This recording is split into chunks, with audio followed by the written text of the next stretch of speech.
This is Bobby. I'm Joe. I feel like, oh, go ahead. Sorry. I was just going to tell everybody we're going to do a Money with Friends podcast episode.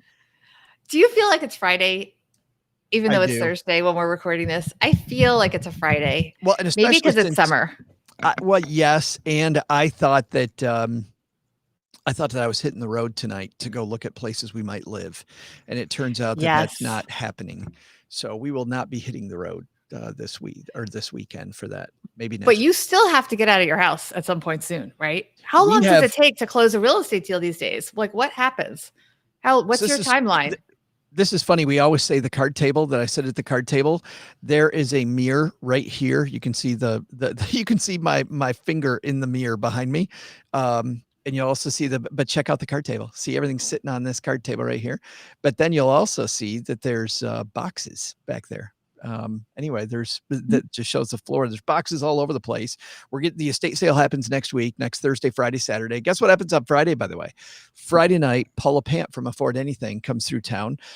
And I said, if you want to stay here, we've got bedrooms. I might not have beds, but I do have blow up mattresses. And Paula's like, blow up mattress is fine by me. I'm coming.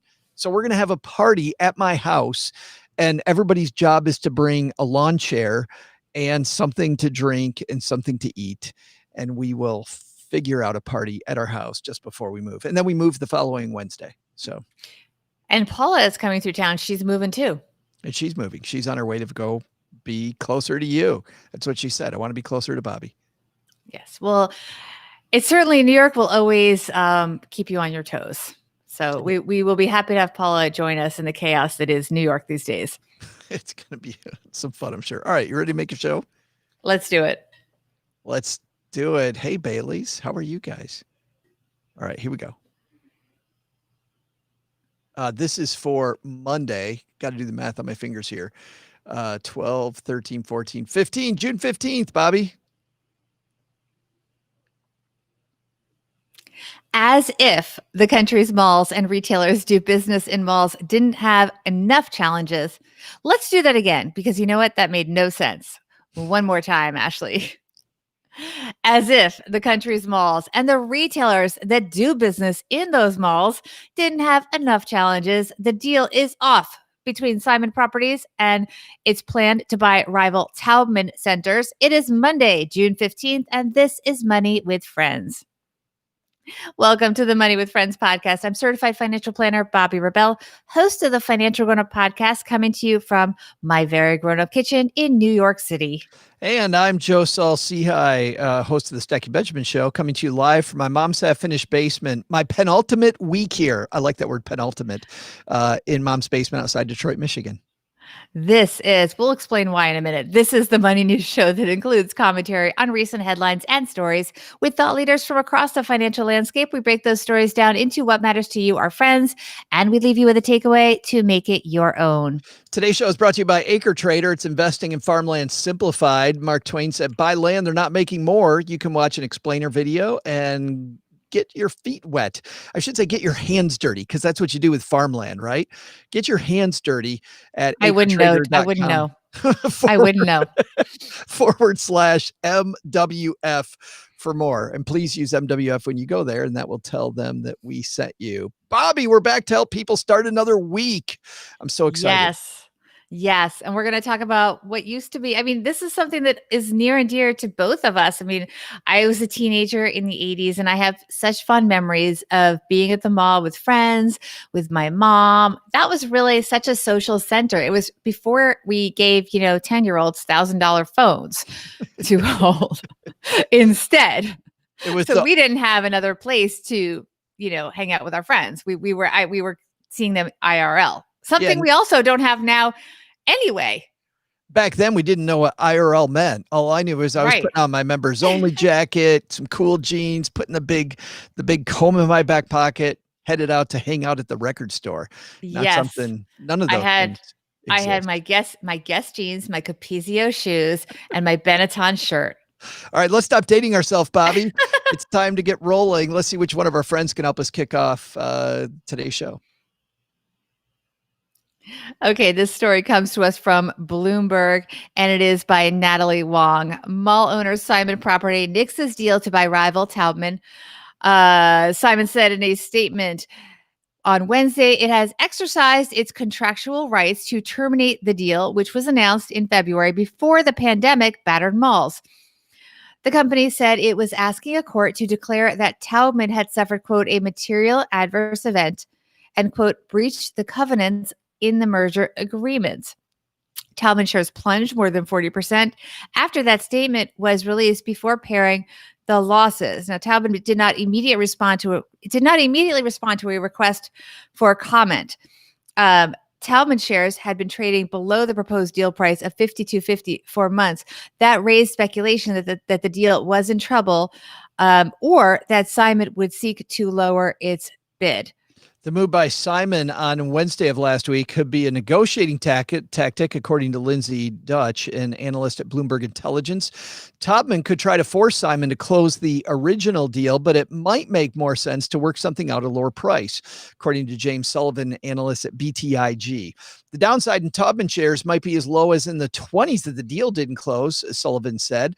They have every incentive to negotiate a price cut, and the question just becomes how much is appropriate. Simon and Taubman are two of the largest U.S. mall owners, and the deal was seen as a way for Simon to bulk up in its battle to retain shoppers, increasingly drawn to the convenience of e-commerce. Simon's properties include Roosevelt Field outside New York City, while Taubman owns Beverly Center in Los Angeles and Dolphin Mall in Miami. By the way, here in Detroit, Bobby, two of the biggest malls, Somerset and Great Lakes Crossing. Somerset Mall, probably the nicest mall in town, owned by Simon, and the biggest mall in town, Great Lakes Crossing, owned by Taubman. So prospects for brick and mortar retail have changed dramatically since the deal was announced. Stay-at-home orders to curb the spread of COVID-19 shuttered stores, pushing more consumers online. Landlords, already pressured by declining foot traffic and retailer bankruptcies, may face a wave of new vacancies as the pandemic forces more tenants out of business. While Americans stuck inside for months have shown a willingness to return to stores, there are major challenges ahead for enclosed malls. Simon argued in the statement Taubman had failed to make essential cuts in operating expenses and capital expenditures, and that the company's properties have been hit particularly hard by the outbreak. Taubman's significant proportion of enclosed retail properties located in densely populated major metropolitan areas, dependence on both domestic and international tourism at many of its properties, and its focus on high-end shopping have combined to impact Taubman's business disproportionately due to the COVID-19 pandemic when compared to the rest of the retail real estate industry, Simon said. You know, it's interesting. I mean, I think this is a great case study for individuals. And I think we can get into that later, but let's just take this more at face value. Malls hit hard. Might be a long time till people come back. We saw at the end of last week, the numbers really starting to heat up again in a lot of states. I know as of Thursday, 11 states really not looking so good as coronavirus rears its ugly head again. Malls might be in trouble for a while, Bobby. And the irony, by the way, first of all, I have to apologize to our audience. I accidentally skipped a line. It did talk about Simon stock, and it said that the stock had rallied recently on hopes for a faster than expected economic recovery. Yeah. So things can turn very quickly. Yeah, I mean, who knows what this next week's going to bring? If we have a week as bad next week as we had this last week, when it comes to some of the states where coronavirus is getting bad, Arizona looking at you, Arkansas not looking great either, North Carolina looking pretty ugly. We have another bad time in those states. We could see some more serious fallout where governors are unfortunately going to push for people maybe to go back inside.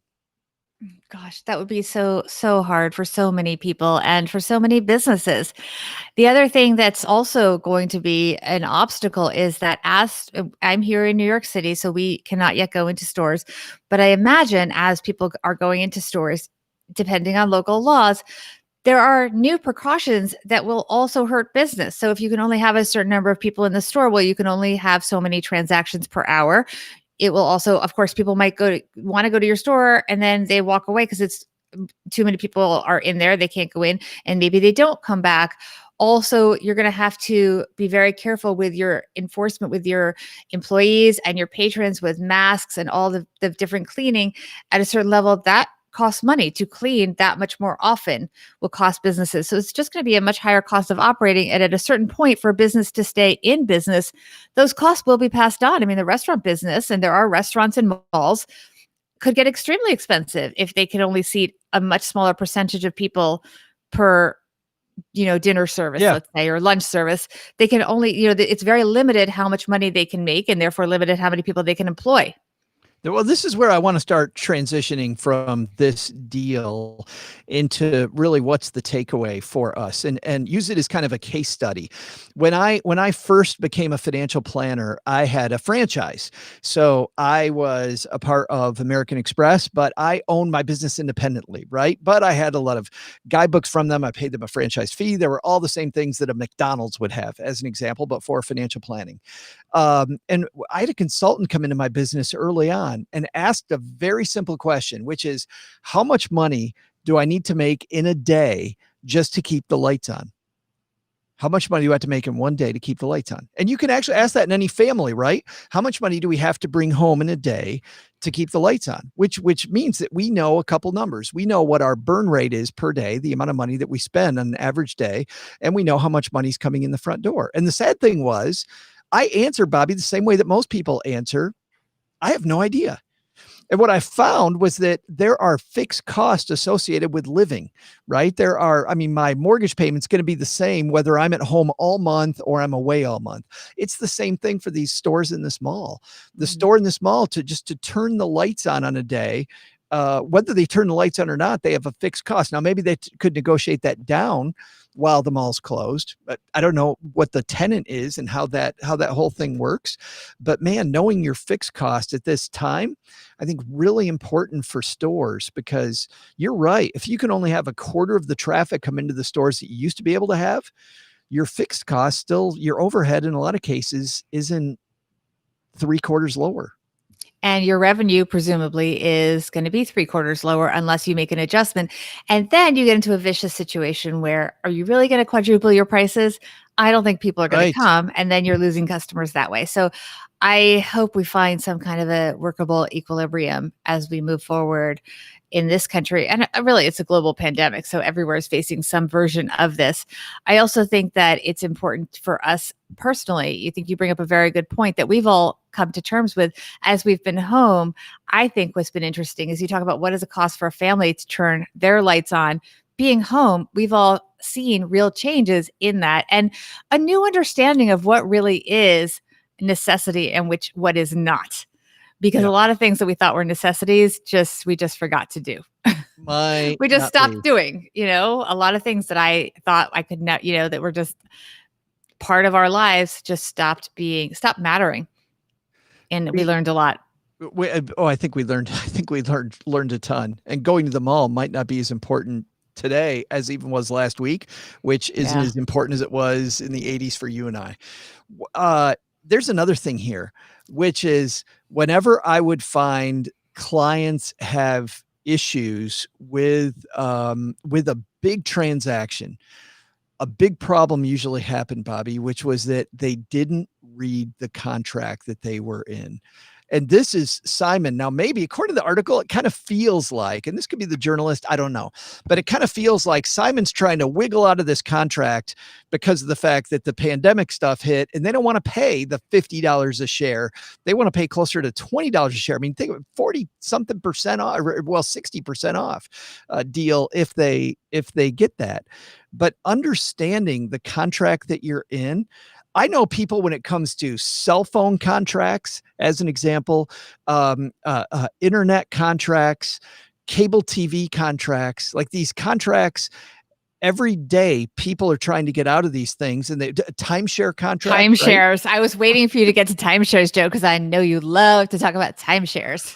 I I don't I don't mind timeshares, but I do know that people don't understand these contracts.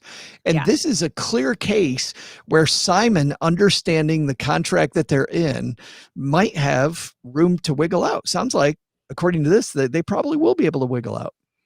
I think, yeah, but sometimes it costs you money. We'll see how it works out. We are not seeing the actual contract, and also we're not aware of what the legal costs would be. As we know, with any contract dispute, there's what the contract says, and there's what it's going to cost to discuss what the contract says, and somewhere in the middle is a deal. Yeah, no, agreed. There's going to be more to come here, but man, reading the contract is I think a big piece of Yes. a big place of frustration for a lot of families. Hey, in Yeah. just a second, Bobby and I are going to have our takeaways, but before we get to that, got a say a big thanks to Acre Trader for supporting Money with Friends. You know, I grew up in West Michigan, which is farm country, worked in cornfields, just like Bobby Rebell worked in. Is that a lie? No, I was busy working at the mall. Yes. Bobby's at the mall. I was in the cornfield. And I understand that being a farmer is hard, but I also understand farmland, more and more of it always going away, which means that what's left as the population continues to go up, we find that we need ways to feed people, which means owning farmland always has been valuable. Now, that doesn't mean it goes up all the time, but there's a great case to be made when you look at the returns over time of farmland versus not just the S&P, but also versus safe havens like gold or like treasury bills and bonds. So to check it out, head to acretrader.com/MWF. It's not for everybody. You have to be, number one, an accredited investor. You want to look up what that is. But you have to be an accredited investor. And number two, you got to be okay with your money being locked up. You're actually going to buy a piece of a field, and every year you'll get a dividend check, which is part of the farmer paying you rent for using that land. Acre Trader takes care of all the rest for you. acretrader.com/MWF for more. All right, Bobby, what's our takeaway here? Sadly, Joe, this is part of a trend that we are seeing in this pandemic. Another recent example was the collapse deal for a private equity firm to take over Victoria's Secret from the parent company L Brands. Things change. Like with any transaction, people need to know it is not complete until the deal is done. And this applies to many things. And as you mentioned so well during the show, it was not planned, but because we don't always discuss this, we actually never discuss in what we're each going to say. But look, this is a harsh lesson that you need to read the contract and know where you're in for and know what's going to stick and what's not. It also applies to a lot of other things that could be happening now. We might start to see job offers. It makes me so sad, but job offers could go away if companies continue to have economic troubles. The truth is, if there's a change in circumstances, those kinds of things happens. Real estate deals can collapse when a buyer either, just says it's not worth it. I'll forfeit my deposit if I have to, but I'm not going to go forward. That's what deposits are for. There's a reason for contracts. There's a reason we have lawyers, even though I know people like to complain about them, but there is a good place for lawyers. We need them. If you make a deal, make sure you fully understand what will stick, read all the paperwork, and know what could happen if the outlook changes. Well, and that's my takeaway, Bobby, is that the outlook does change. And the one thing I know, I mean, outlook always changes. We get more information every day. Things always change. And I don't know because I wasn't in the room, but I'm fairly certain that when things changed, Simon Property Group didn't throw up their hands and go, "Oh, we're on the hook for $50 a share. Man, we got screwed. Now the company is in big trouble." And then they just wrung their hands, cried about it, complained on Facebook to their friends, and then continued to do nothing. No, what they did was they got the smart people who were in their corner at a table and they said, "We have new information. We have something new going on. What is our strategy now? How is our strategy going to change?" I I think this is a fantastic case study just for people in their family. As we get new information, who's on your team that's smart that can help you make great decisions? I do agree that we have to pay attention to the fees that we pay, but I love having people smarter than me help me make decisions. It's so important when things don't go the way I want them to go. And then I really think that coming up with a strategy, it makes me sleep better at night, right? Instead of just, oh no, things change and I don't know what to do. I get smart people around me. I ask them exactly what I should do, take all that under advisement, come up with a plan, hopefully sleep like a baby. I think that's our probably my takeaway. I think that's an excellent takeaway. Very well said, Joe. Well, thanks. And likewise, Bobby Rebell. Speaking of great stuff, how do people find out more about the great stuff you and I have coming up this week? Well, you can go to our website, moneywithfriendspodcast.com. That has a full schedule of upcoming recordings. And it also is where you can find the links to all of the articles that we speak about on the show and bios and links to all of our thought leaders, not only for our current season, but for past seasons of Money with Friends. As you know, we have a wonderful, diverse group of thought leaders that also share the spotlight with us 4 out of 6 days a week. And the other 2 days, Bobby and I here on YouTube. And big thanks to my two deities and Ilke for hanging out with us today, among others. If you want to hang out with us while we make the show on YouTube, we're usually here Thursday or Friday. Head to Mornings. In the morning, generally in the morning. Head to youtube.com, put in Money with Friends podcast, and you will find us. So that's going to do it for today, Bobby. On behalf of Bobby, I'm Joe. Bobby will be back here tomorrow. I'll be back on Thursday with more Money with Friends. Bye-bye. 18. Good. I forgot to say our social media handles, but you know what? They're in our new tag. So we have a new tag coming out for 2020 that we just recorded. It's June 15th or June. What is it today? Today's June 11th. We finally recorded our 2020 show tag. We got it done. Yeah, we nailed it. We got it. This is incredible. We're so on it. All right, everybody. But yeah, I was ready to add, but for our YouTube only audience, the reason I forced Joe I'm like, we have to record in the mornings is because since my son's sleepaway camp was canceled, I have to drive him to the activity that we have found for him to do in the afternoons. So the recordings will now be in the mornings, or else it's some crazy reason in the evening, but we will be on mom duty all summer, which is actually wonderful in many ways. But that's why I have forced Joe to record in the mornings, even though he's not the morning person here. I'm a morning person. You're a morning person and a nighttime person. I started working at 7:30. Now I'm not really a nighttime How do you person. do that though? How do you do? I just conk out at night. We've been discussing that anyway. Yes. Yesterday mom duty all summer. Yesterday was a had to, not a want to. Okay, but fair enough. But I totally agree, Michelle. I do need a haircut. I so need a haircut. Next Monday, I actually get a haircut. So I got all right, everybody. Hey guys, join us. Big event next Wednesday, 7 to 9 p.m. Bobby will be there. I got to go the other way. Bobby will be there. I'll be there. OG, Doc G, and experts from Fidelity, TIA, T. Rowe Price, Morningstar. So big event, 7 to 9 over on the Stacking Benjamins channel. So a YouTube channel. Going to be live. Going to be restacking your Benjamins. Should be a lot of fun. All right, everybody. See you later.